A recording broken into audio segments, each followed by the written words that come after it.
Hey guys, welcome back to the channel. Today we're talking about practice and how it can help you edit better videos.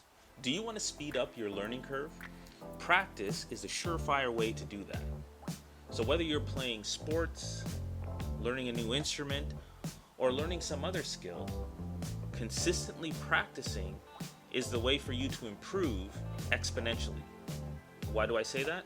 Well, for one thing, in practice, you can target specific skills that you're trying to develop or specific areas of weakness that you're trying to improve.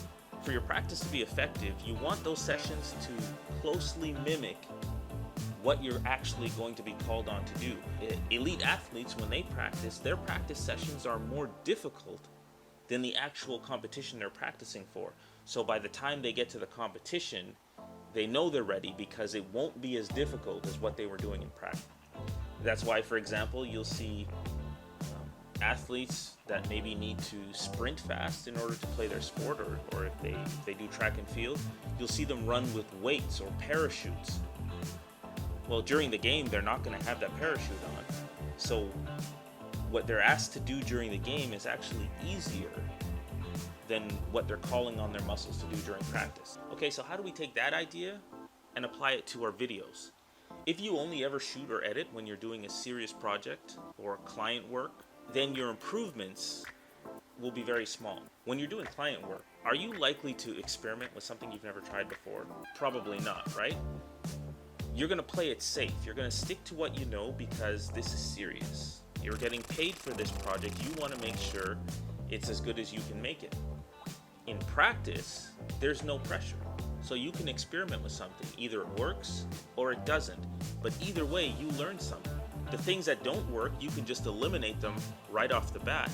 And whatever you experiment with that actually works, now you can add that to your toolbox that you can call on when you are doing a serious project, because now you know the results you're going to get from this. It's no longer an experiment.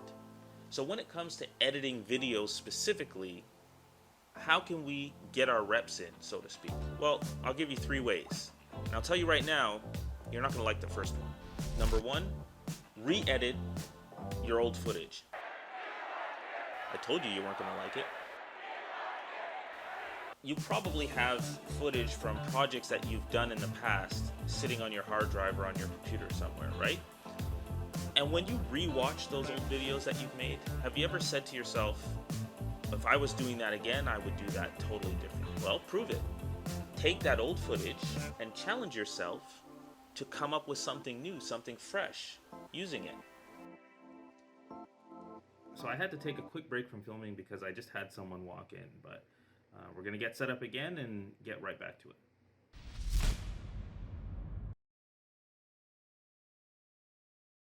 Tip number 2, analyze what you watch. What do I mean by that? Well, the next time you're watching a movie or TV show or even content on social media, analyze how it is put together. What things do you like?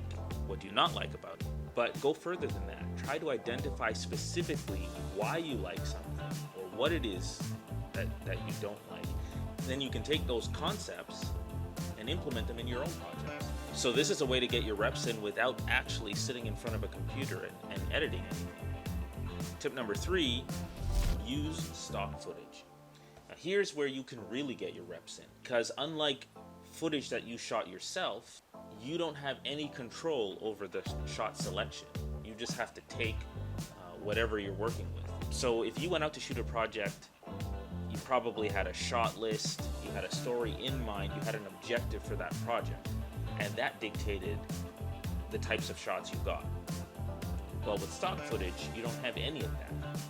So you have to take what's available to you and then make the story out of that. And that's going to challenge you to think creatively. Something like this.